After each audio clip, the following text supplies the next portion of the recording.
Yo, what's up, dudes?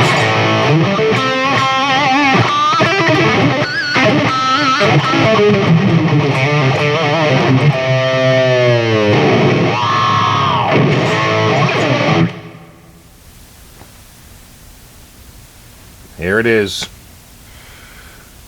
1983 Kramer Pacer Imperial. This is a classic.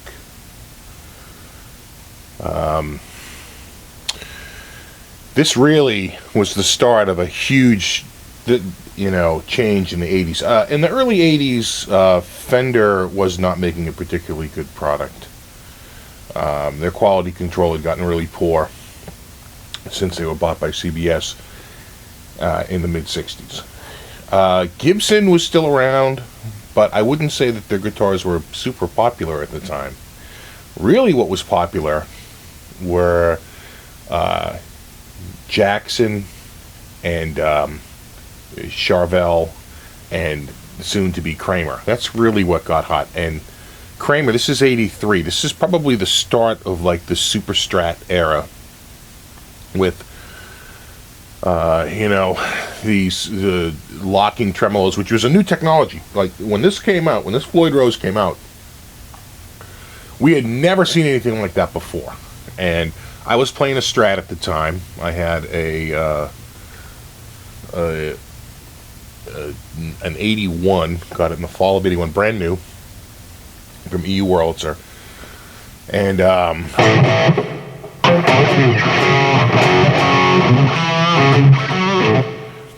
so I had the Fender, the Strat, but I had that, and I had an Ibanez Les Paul. Those were my two guitars. And in 82, I got the guitar in 81. In the summer of 82, I wound up putting in Seymour Duncan stack pickups, which was again a new technology.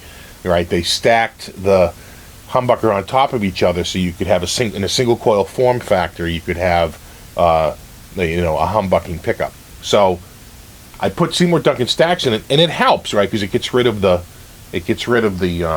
hum, but it's still not the distortion that my Ibanez with DiMarzio Super Distortion pickups, was producing. And we're playing.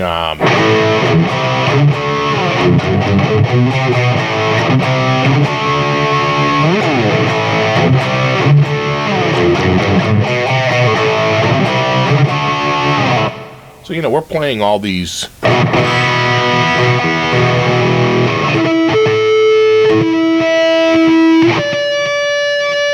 Sound a little loud?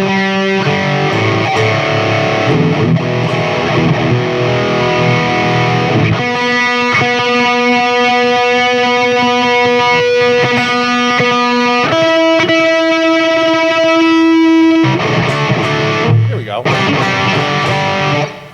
We're playing songs like that, which actually was played on Strat.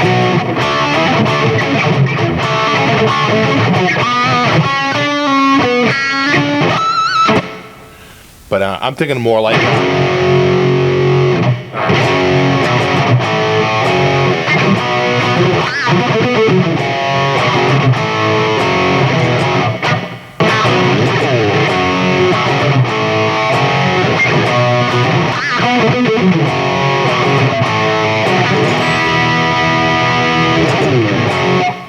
right, that whole, when Holy Diver came out, it was a massive record. I mean, it just was so awesome. It was a 2-word review. Holy shit.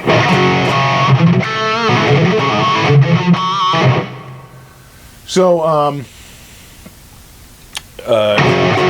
that summer, I went to Berkeley, right? So I get my license in February of 83, and then that summer, I go to Berkeley for like the summer program, and I'm spending a lot of time in Back Bay, right, Boston, and there's a giant Mega Daddies with all their Charvels and Jacksons, and there's an EU Wurlitzer. And I go into EU Wurlitzer one day, and they have a whole wall of Kramers. They're now a Kramer dealer, and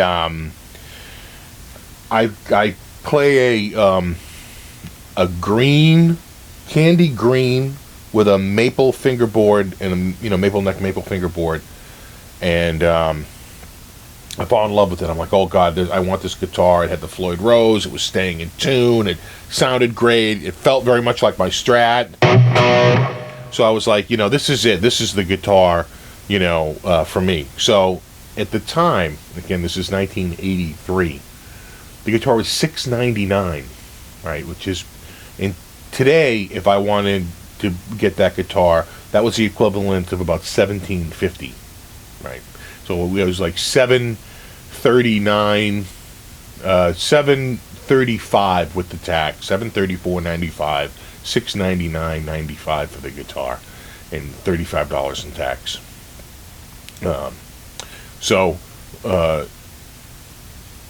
I put some money down, and I'm paying it off steadily, but I'm taking forever because that's a lot of money for me at age 17, to come up with. So I'm driving in there, and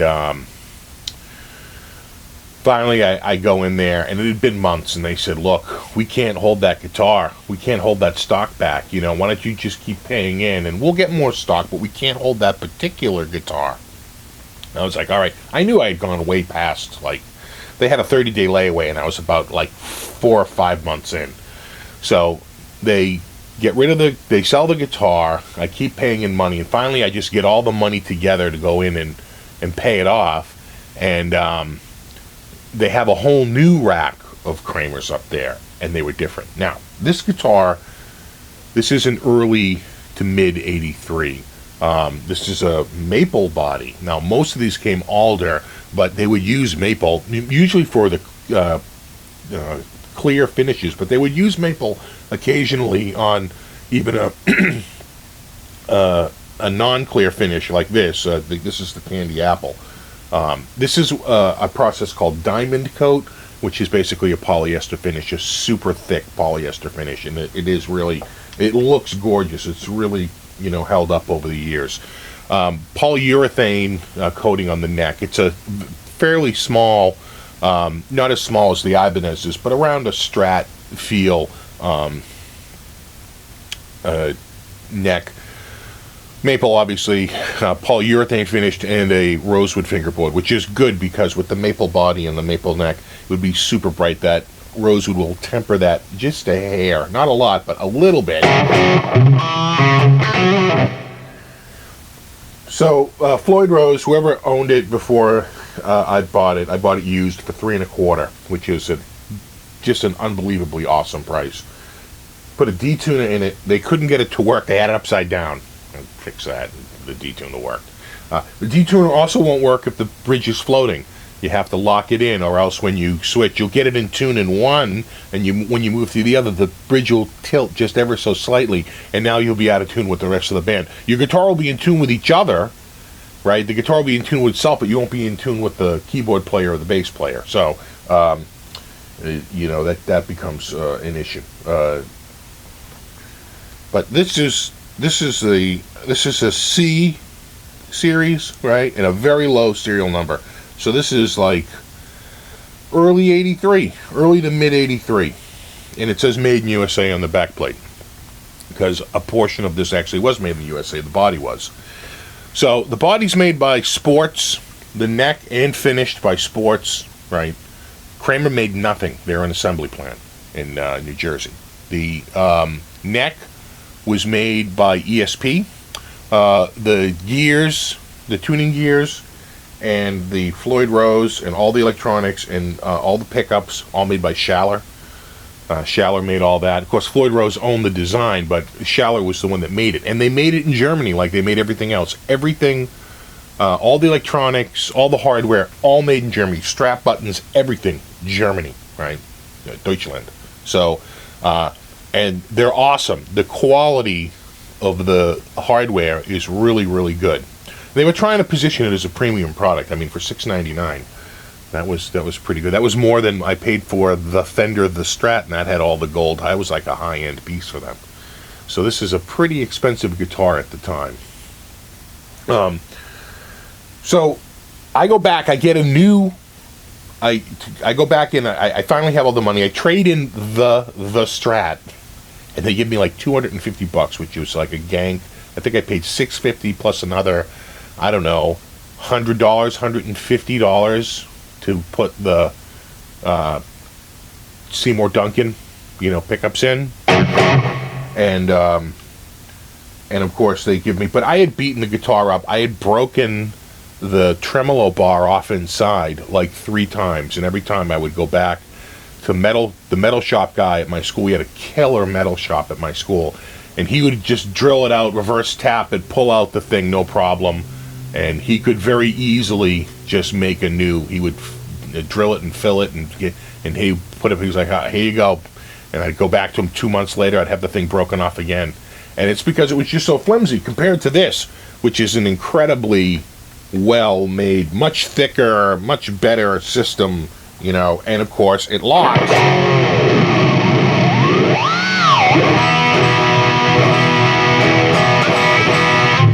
And you're still pretty good.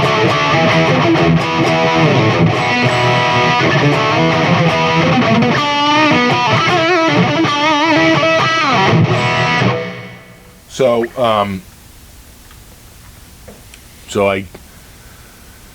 I finally get in there to get the guitar. The green one's long gone.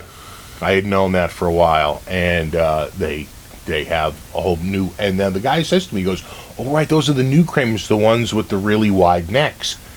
And I was like, I don't think I like the sound of that. I don't have particularly large hands. My palm is big, but my fingers aren't. I get the little stubbies. And so I start checking them out. The neck is much wider. And in fact, it's an 1/8 of an inch wider, which is about 3.1 millimeters. So it's a massive change in the width of the neck. At the nut, it's an 1/8 of an inch wider. Okay? And the back, instead of being round, is flattened. It was what they called it, that we would call it today like a D shape, but at the time they were calling it like a boat shape or boat bottom shape, right? That was the sort of the terminology floating around. Most of them are gloss. The one I had was gloss. They made a few oil finish ones, but they never really were out there. I don't remember too many of the oil finish ones. I've only seen a handful of it was the gloss finish. So I had the wider sports neck with the flat back, and oh man, from day one, I love the guitar. I love the look of it. I love the stability and staying in tune. But boy, I was not happy with that neck. It's not like this. This is the neck. This is the neck I fell in love with. This is the early one, and and the guitar I went home with looked exactly like this. Instead of having the one I originally picked out was a green body with a maple neck, and now I'm walking out with a red body with a rosewood neck, and the neck is considerably wider than the one I had picked out. That was the difference. It was really the change in function, really, over the change in form. I didn't like that wider neck. So, at any rate,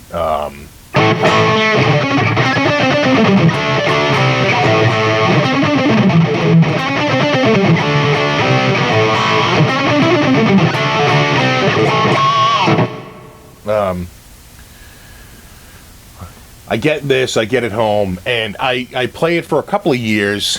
At first I'm thrilled with it, but then the thrill is gone. The thrill wears off, and I'm like, okay, let me think, what am I going to do? So, meanwhile, the store I'm working at becomes a Kramer dealer, right? So now we start getting Kramers in,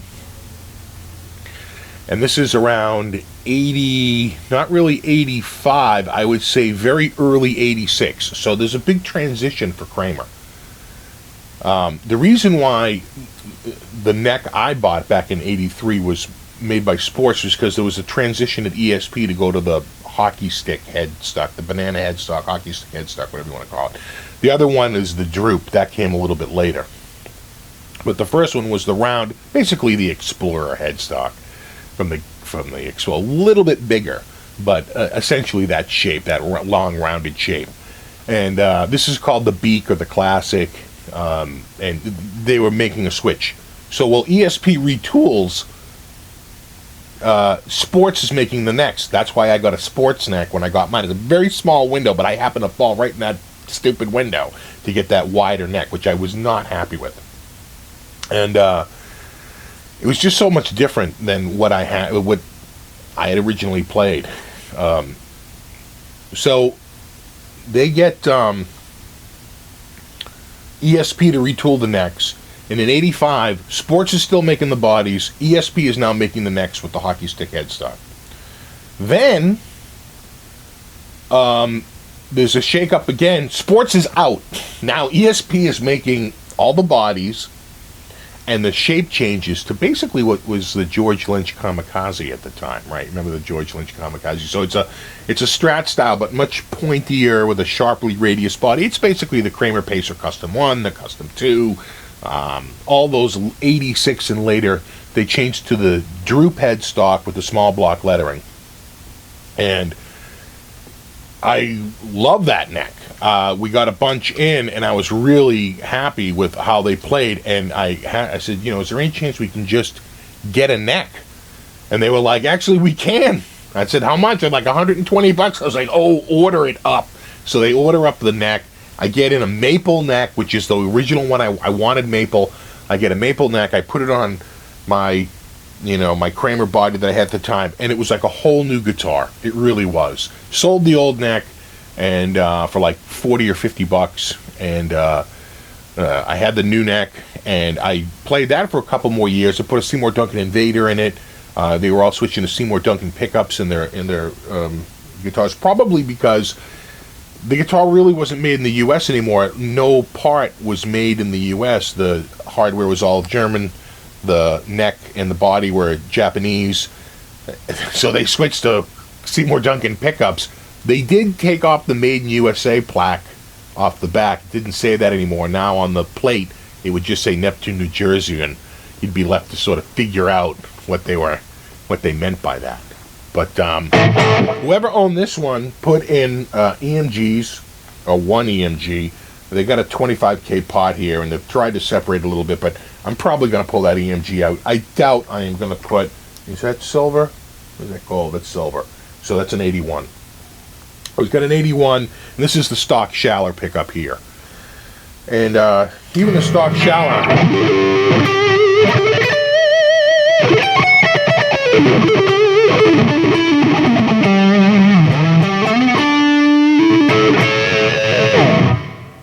not too bad. He has another thing here. I'll get into the speed knob for it. He's got another button here. I couldn't figure out what it was until I opened the plate up and looked on the back, and it's connected to nothing. So it must have been going to be used as a coil cut, or he didn't know. Whoever was working on it didn't know what they were doing for when they were working on it. So at any rate, I'll probably put a set of Duncans in it. Something that, why not take advantage of the switch? I'll put something in that can be coil cut. I could get quite a few possibilities by either using push-pull pots plus this.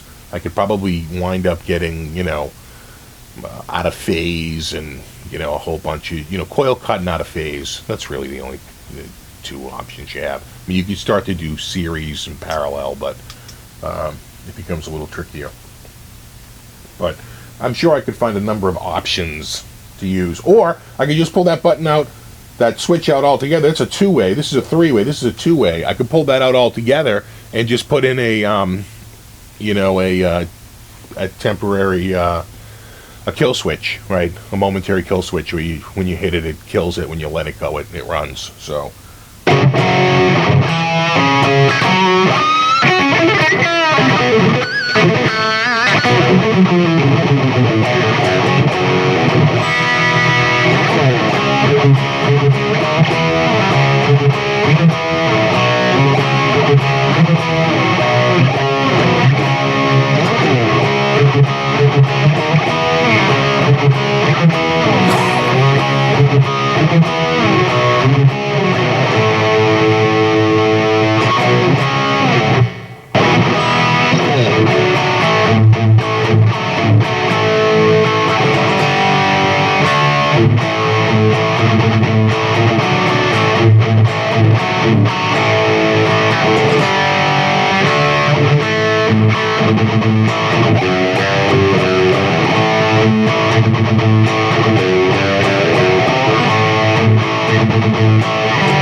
So yeah, these Kramers, you know.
too early to play. Rare daytime video today. Everyone's out of the house. Or they just come home. Nope. Still out.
So I think it sounds great, you know. It's a little bright because of the maple body, but that's fine. I don't mind that. Makes it a little bit more interesting, too. Of course, it adds a lot of weight to it. It's a little over 9 pounds.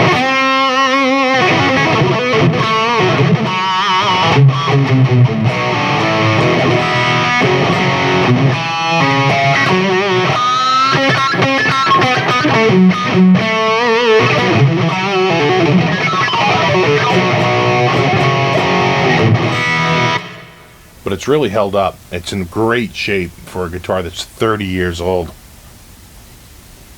You know, just amazing. Just amazing. So this is probably my best deal of the year. You know, it's certainly the guitar I'm loving the most. I swear, I opened the... First of all, I got to give a massive shout out to Mark Davis down in Guitar Center in New Jersey. If you see a guitar that just arrived at Guitar Center used, don't wait till you can buy it, you know, through the website. It might be gone by then. If you really want it and you know it's a good price and it's something you want to hop on, like this was $3 1/4. I knew this was an unbelievably good deal, you know, for this type of guitar. I mean, it needs a little bit of work, but not that much. It's in pretty, you know, when I called him, he said it's actually surprisingly good shape, and he was right. It is in surprisingly good shape. I called this guy down there, Mark Davis, who I can highly recommend. He was like super awesome, and I was able to call him up, and we talked about the guitar, and he gave me some info about it, and I was like, you know, wow, let me see if I got the finances to pull this off so quickly, you know. And I checked it, and I totally did, and I was like, all right, let's do it. It's really whether or not I just couldn't buy it on a whim, so I hung up, and I thought about it for about, I don't know, maybe an hour, and I was like, what are you doing? Oh, buy that guitar. And I called him back up, and boom, we ordered it up. I said, let's do it. And he actually, I think he had put it behind the counter, and he said, well, think about it and let me know. And he was awesome. So I said, does it come with a case? He said, no, let me see if I can find a case. He found a beautiful case for it, a Proline case, you know. It was awesome. And you know, I can't thank him enough for hooking me up with the case and helping me out with the sale, and he was a really good guy. So shout out to Mark Davis down at the which one was he in? He was in New Jersey. I'm trying to think of which location. I can't think right now. Do they have a? Oh, it's on the tip of my tongue. I can't think of it. All I can think of is Neptune, New Jersey. Anyway, that's this guitar. Up next will be the Ibanez Radius, which I picked up for under $300. I paid $260, and about an hour's drive time to get that guitar. So probably throwing another $20 into it's only $280 if you count the gas. But yeah, that's a nice one. And another one I just got, people on my Facebook page have seen it, but the Ibanez S540. That'll be up soon too. That's a great guitar. I just got to work on it a little bit. It came in damaged and it needed a little bit of work. And I did fix a bunch of stuff, but there's one more little thing that's still needs to be fixed, and so we're just waiting on that. So next up is probably the Radius, and then we'll do the Ibanez, and then I'm out. And then you've seen them all. I'm pretty sure. Well, maybe not all of them. No, because I still have the Fender. You haven't seen that, the classic 50s with the flame maple neck. That's a beautiful guitar. And I'm sure we'll have something to talk about.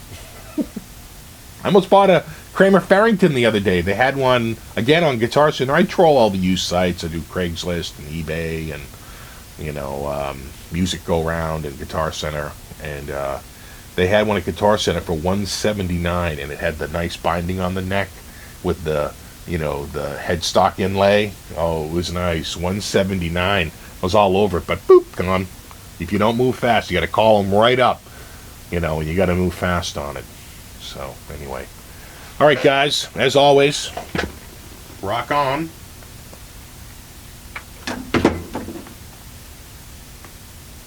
Check this puppy out.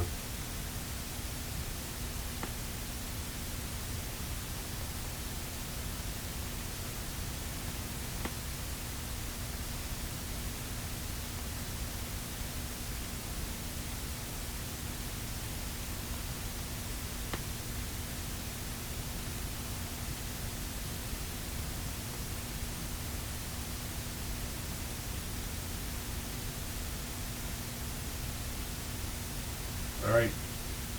Later.